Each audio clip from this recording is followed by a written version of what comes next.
Assalamualaikum warahmatullahi wabarakatuh, dan berita hari ini datang dari setelah absen lama tidak ikut latihan. Inilah konsekuensi yang diterima M. Alwi, dan beritanya seperti ini. Setelah sekian lama tak nongol Kapten Persebaya musim lalu, Alwi Slamet akhirnya bergabung latihan. Meski Alwi kembali, pelatih Persebaya tampaknya masih mangkel. Aji pun mengatakan kondisi pemain asal Tulehu itu jauh tertinggal dari pemain lainnya. Libur latihan selama libur kompetisi menjadi penyebabnya. Lihat saja kecepatan dan kekuatannya jauh tertinggal, ujarnya. Pelatih asal Malang itu bahkan memasukkan Alwi ke tim cadangan dan melanjutkan seperti ini. Dilihat saja ke depannya posisi Alwi seperti apa. Malam ini kabarnya dia akan bertemu dengan manajer soal masa depannya. Lihat saja nanti tuturnya. Andai saja Alwi bertahan musim ini, Aji tampaknya tidak akan menjadikannya sebagai kapten dan mengatakan seperti ini. Saya memilih kapten itu berdasarkan leadership. Bagaimana bisa membimbing pemain lain dalam tim. Kualitas juga bisa jadi contoh, ucapnya. Nah, itu kabar Persebaya hari ini datang dari Kota Aji terkait tentang sikap M. Alwi yang beberapa pekan tidak ikut latihan, dan ini sangat berdampak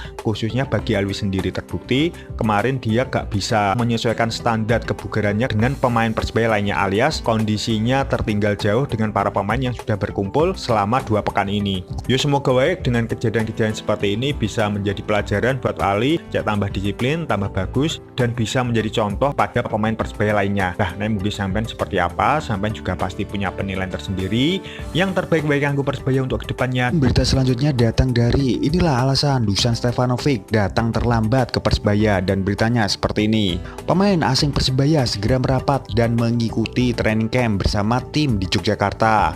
Menurut pelatih Persebaya J. Valente baru berangkat hari ini. Song Uyong tiba pada 2 Juni dan Dusan Stefanovic bergabung pada 7 Juni 2023 dan menyatakan seperti ini. Jadi kita tinggal menunggu 3 pemain asing datang dalam waktu dekat. Formasi pemain sudah lengkap. Yang akan datang paling terakhir adalah Dusan Stefanovic pada tanggal 7 Juni mendatang, karena dia baru selesai kompetisi pada 4 Juni ini, ungkap pelatih Persebaya Aji Santoso. Nah, itu kabar Persebaya hari ini datang dari Dusan Stefanovic. Seperti yang diketahui, para pemain asing Persebaya ini bakal OTW dari negaranya masing-masing menuju ke Surabaya. Yang pertama adalah J. Valente yang berangkat hari ini, terus mari ngono ada Song Uyong tanggal 2, dan terakhir adalah Dusan Stefanovic. Otomatis training camp yang rencananya akan diadakan di Jogja menunggu sampai para pemain ini sudah berkumpul, baru Kota Aji mengadakan training camp yang rencananya diadakan di Yogyakarta. Lah, mungkin sampean seperti apa, sampean juga pasti punya penilaian tersendiri